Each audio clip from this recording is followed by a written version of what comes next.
It is a blessing to be able to be with you this morning, to meet all of you, and to be able to share my music with you. My wife Bonnie and I have been so graciously received, so thank you. Thank you very much. Now, first a disclaimer, since you don't know me and I don't know you. When I use the word God, know that there is a lot of room between those three little letters to insert the construct of your choice. From good orderly direction to spirit of life to Heavenly Father to Mother Gaia, I bring you today, though, a message grounded in our Hebrew and Christian scriptures and from our UU roots on both the Unitarian and the Universalist sides of our history. Pieces of our background that some of our churches have cut off. I've actually heard someone say, everyone's welcome but Jesus. Think about that. The great thing about our free faith is that the construct of the free pulpit and the free pew, I have the right to say anything I want, which is glorious, and you have the right to disagree. So listen deeply to my story. I'd like to invite you to listen deeply to my story, and you just might find something that resonates with yours.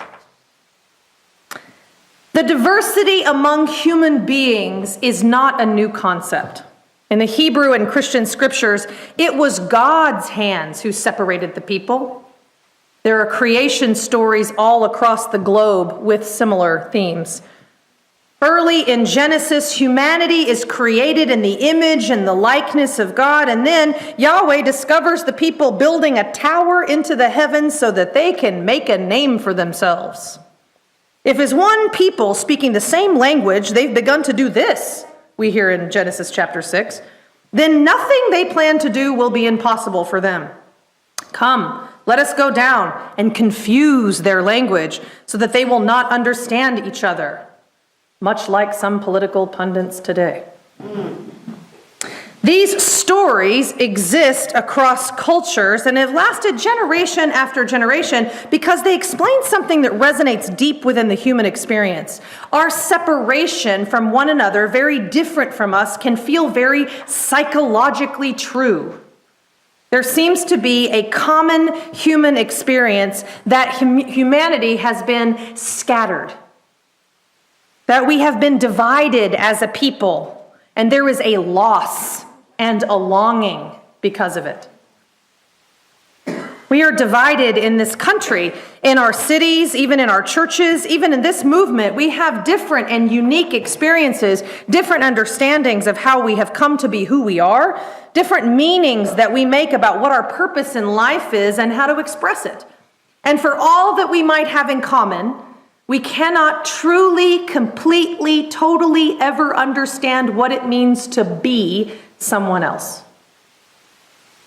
Now, as a people of this free faith tradition, we hold diversity as a value.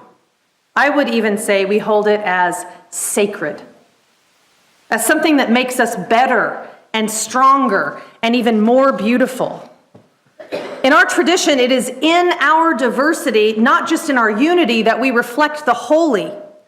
We seek and even crave real diversity, visible diversity, and also real difference, the kind that pushes us to the edge of our comfort zones, the kind of difference that makes a difference to us. And that difference is not inherently welcomed in our church culture. It takes a conscious effort. Because when we're stretching and changing everywhere else in our lives, in our primary relationships, come on now, in our families, at work, in fighting for social justice and the rights of everyone, sometimes the one place we cling the tightest to a specific way of the way things ought to be is in our churches. Because, of course, our churches are our sanctuaries. At All Souls in Tulsa, where I served my longest tenure, we had a crash course in culturally and racially diverse change management in a religious institution, and they continue to work at it today.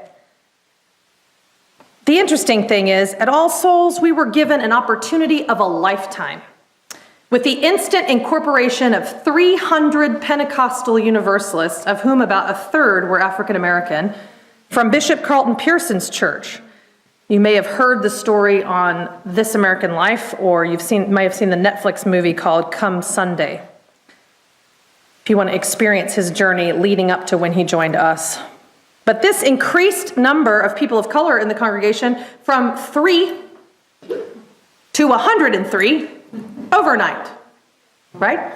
We knew that this was going to be hard work, actually, cutting into the things that triggered each of the members, bringing everyone together. Our souls craved for churches to reflect the diversity in the city in which we served and of the world that we live in.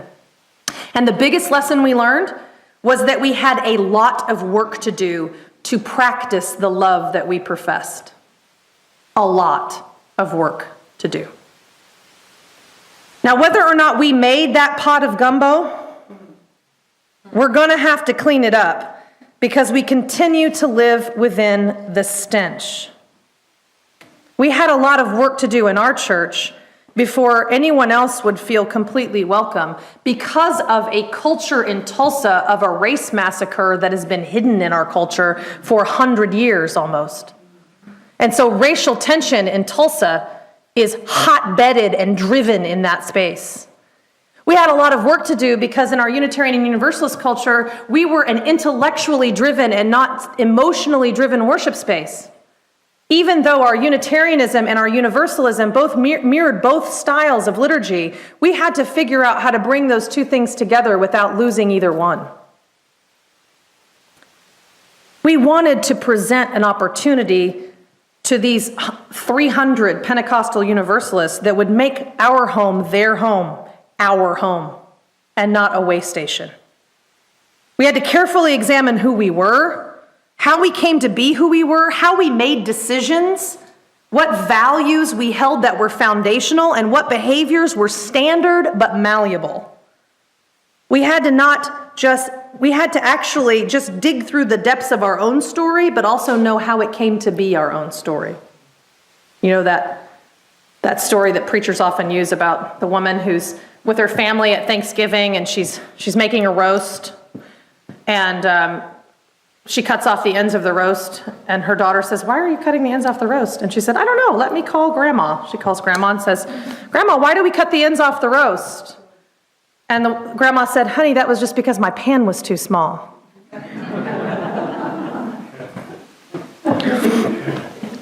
In the Abrahamic faith traditions, when Yahweh separates humanity, the story does not end with the Tower of Babel. The Tower of Babel is actually just one of 3 stories closely woven together: Babel, Moses and the 10 Commandments, and Pentecost. So first, Yahweh separates the people because we're full of pride and trying to be like God.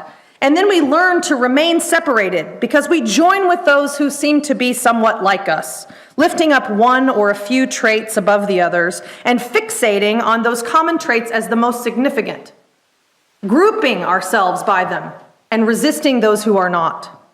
And from our separation came wars and isms and oppression. In this country, our joining together in this way created systemic oppression and privilege that to this day favors whites over people of color, men over women, cisgender over transgender, straight over lesbian, gay, or bi, able-bodied over the differently abled, U.S.-born over immigrant, adults over children or the elderly, native English speakers over non-native English speakers, and the wealthy over the poor, and the educated over the uneducated. You see it all? Unspoken cultural rules were formed. Oh, we've been anointed by someone's cell phone. Yay. Unspoken cultural rules were formed in the fabric of our culture and our institutions about what is right and what is good and what is true, a hierarchy of worth and value that influences our ideas of good and bad and right and wrong, and even limits our possibility because we're stuck in this, "Oh, that's disrespectful because you're acting different than me."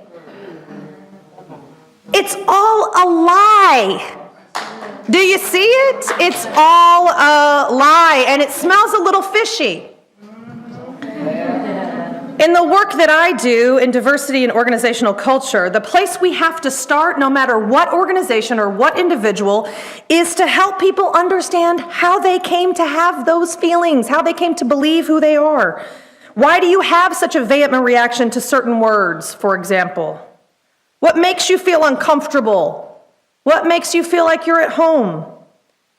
We must understand the ground that we were planted in before we will be able to make space for other people to be complex. Does that make sense? There is a fantastic read, by the way, if you're interested in reading about some of the experiences of people of color in our tradition. They are part of the we, can I just say that? And we are having a rough time helping them find the way. This book highlights some experiences. It's called Centering.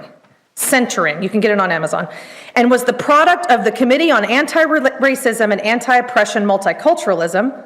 It's a lot of words. The Committee on Anti-Racism, Anti-Oppression Multiculturalism of the Unitarian Universalist Ministers Association. So it's all a group of ministers focused on this thing, of which I am now a part. Now back to me and my expression, because it's all about me. I have been considered to be on the fringe of our faith as a Universalist Christian with a specifically theist expression in worship, even though I have been a UU for over 20 years and a minister for 12. I am also part of the we. I had people confessing their Christianity to me after the first service.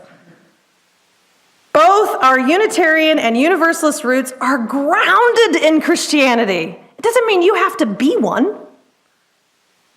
I grew up in the heart of the Bible Belt. I've journeyed from mystical deist to Baptist, African American Baptist and white Baptist, very different, I must say, to Pentecostal, to Methodist, to atheist, to Vipassana meditation, fire-walking pagan, to Unitarian Universalist, to Universalist Christian. And in my personal experience in the Hebrew and Christian scriptures and in modern psychology, there is a call for us to integrate all the parts of ourselves, to not reject the parts of who we are, but to include them, to welcome all of our story and move from that place toward wholeness. So back to Genesis. Yahweh scatters us, it seems, out of the fear of our potential power. But in Acts 2, something amazing happens. The story actually takes a turn. You see, Pentecost actually happened on the Jewish festival day of Shavuot, which was celebrated long before Jesus ever arrived on the scene. Shavuot, you may know, is the day commemorating when Yahweh gave Moses the law, the 10 Commandments, right? So it was the birthday of the synagogue, so to speak. And everyone hearing this story in Acts at that time would know this. So on that day, something very strange happened to a group of Jesus' followers. Something happens that most Unitarian Universalists cut out of the Bible with scissors, like Jefferson did with the miracles. I don't know why we can't be metaphorical. And anyway, but something happens. Pente means 50. So 50 days after Easter on Pentecost, God evidently changes her mind. On Pentecost, we are told that people from all over, Parthians, Medes, Elamites, residents of Mesopotamia, Judea and Cappadocia, Pontus and Asia, Egypt and the parts of Libya near Cyrene, visitors from Rome, both Jews and converts to Judaism, people with really easy names to pronounce for us and really difficult, the marginalized and the mainstream. They were gathered together in the upper room. Now, the upper room will ring something for all people who know Christianity, right, who know the Bible. Like the site of the Last Supper, if you're paying attention, right, which is why it's a whole nother sermon and one of the reasons why I love the Bible so much. But anyway, so this diverse gaggle of unlikely folks were gathered together, probably trading goods, and there was a meal. And included in the event was a group of Galileans, those who had followed Jesus. And the wind begins to blow. Now, in biblical language, just in case you are unfamiliar, if the wind begins to blow, it means you had better wake the blank up. Wake up, because something very important is about to happen. The fire under someone's tush is about to get fanned. So the wind begins to blow, and the people see what appear to be tongues of fire that come down and then separate and come to rest on Jesus' followers. I like to imagine them coming down directly and landing on their hearts. And the Galileans begin to speak and praise. They spoke from their hearts about how incredible it is to be awake and alive. They were sharing their gratitude for the existence and the wonders of life and their relationship to the holy. And the passersby in the street heard nothing but noise. But the people in the room heard their own language coming from the Galileans. They heard a message that resonated with their experience. See, God must have decided that even in our differences, when our hearts are touched with the fire of the Spirit, of passion, of vulnerability, we actually could, in fact, understand one another. When we speak awake and aware from our authentic selves, when we lead with our vulnerability, we will be understood despite our differences.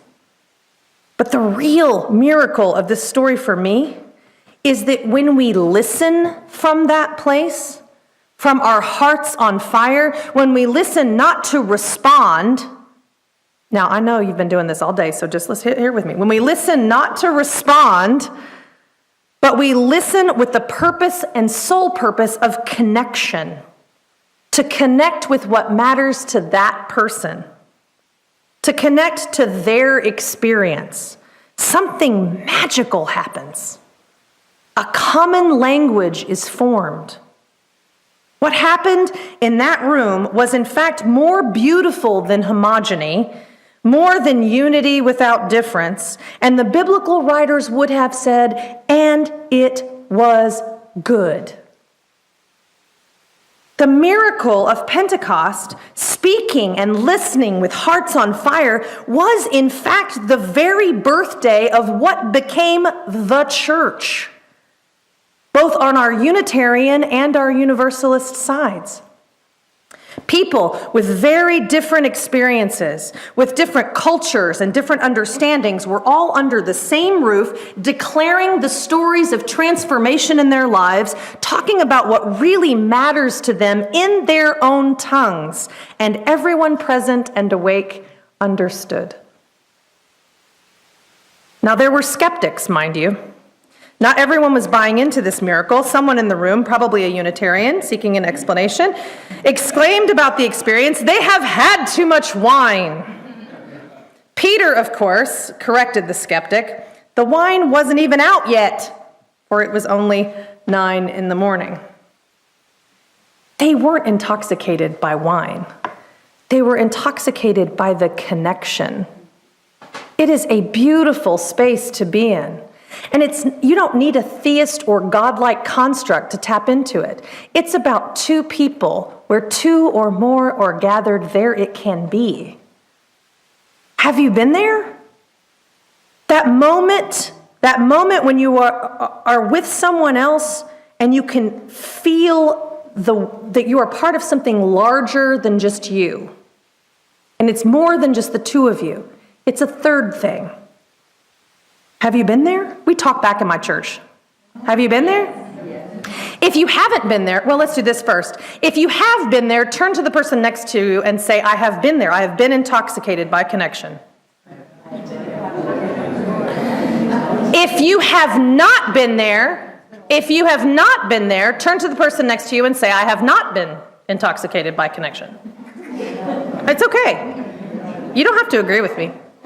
I think it's important for you to know, because there are many people in this room who have, and who don't need a specific theology to be able to make it happen, right? At the root of our capacity to build religious freedom is the human heart. When the humanity of the other and the heart transcends everything that separates us, everything. Have you felt that? That feeling of being part of something larger than you, where you feel like your story is part of some larger story of all of us. Maybe it's a poem or a walk near the river. Maybe it's reading something specific to you, but it happens. It's possible for it to happen to all of us, regardless of context. So Yahweh separates the people in Genesis, and then by miracle of miracles, there's an opportunity to get together in the same room, speaking in our own tongues about the mystery of life and the wonder of our experience of being human and alive, and we are seen and heard and understood by those closest to us, not critiqued for our word choice, Oh, let me say that again. Not critiqued for our word choice. Oh, let me say that again. Not critiqued for our word choice. It's a painful place to be in when you make a mistake in a Unitarian Universalist church. It's painful. Or microscopically examined for the soundness of our argument. Or microscopically examined for the soundness of our argument. I am an arguer. I am an arguer at my core, and I will use my brain. All that my wife knows I'm an arguer. She's just... If you give me the opportunity and say here's 97% of something I think is true, I will go, but what about the 3%? Right? And that's not always the best way to stay connected. Okay? So, what if our churches were a place like that, where we were understood and embraced as well-intended, loving human beings, part of a family, even in our differences? What if, like that first gathering of the church in Acts, what if our churches could be a container that gracious, a meeting place for that kind of dialogue? What if our churches were a gathering place of hearts on fire, a hearth from which many hearts could be warmed? What if in our meeting places we could speak from a point of difference about what matters to us and be seen and heard and understood, about the struggles and the joys, about the difficult decisions of how we come to truth, about our transformations, our dilemmas, our heartbreak, about the mystery of this existence, not just the thing you're absolutely sure about. We are the keepers of the flame. So how can we tend our own fire so that our ears will hear a fellow traveler, no matter what disguise they might be wearing, no matter what language they might speak? This act in Acts has been mimicked and practiced by Pentecostals all over the world as a form of prayer and worship.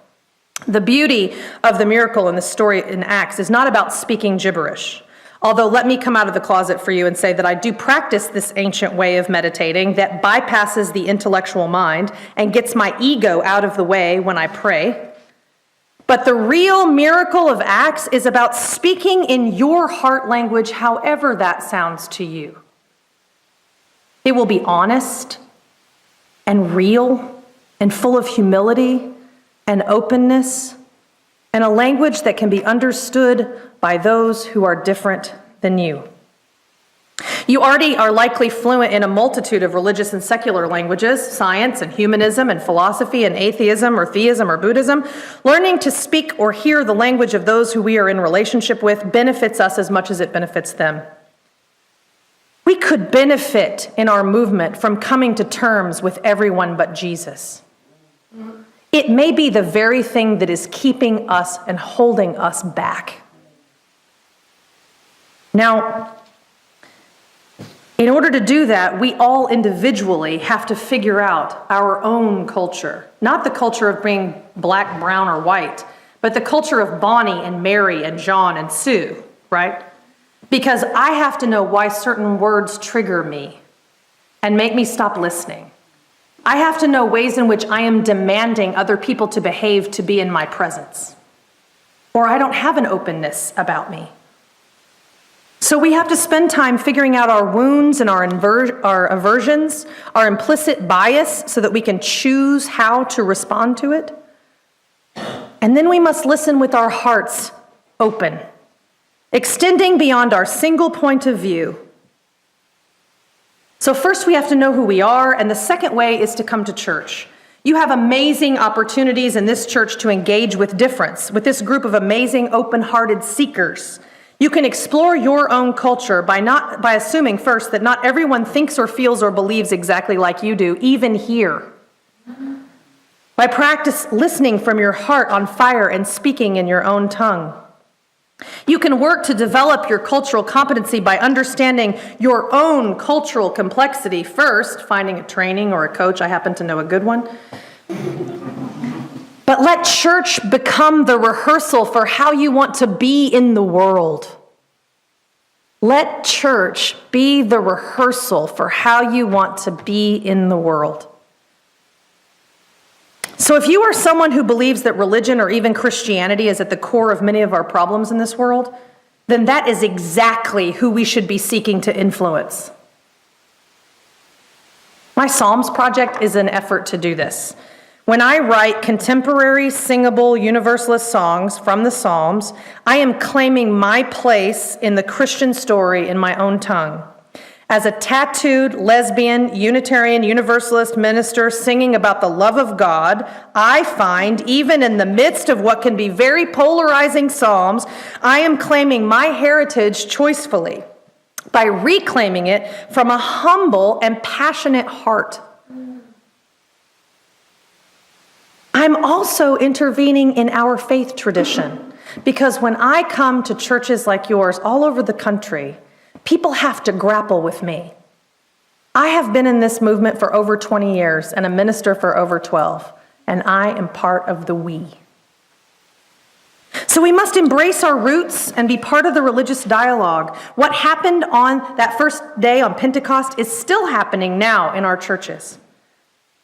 And we hold a sanctuary where no matter how unique your experience or your struggle or your journey, if we continue to lead with vulnerability, our stories will be held and we will be understood. And we will manifest our values of inclusion in the world, making space for those who cannot make space for themselves. So may we declare the wonders of God, however that translates for you. May we know and confess the wonders of being human and being alive. And may we risk speaking in our own tongues. Amen.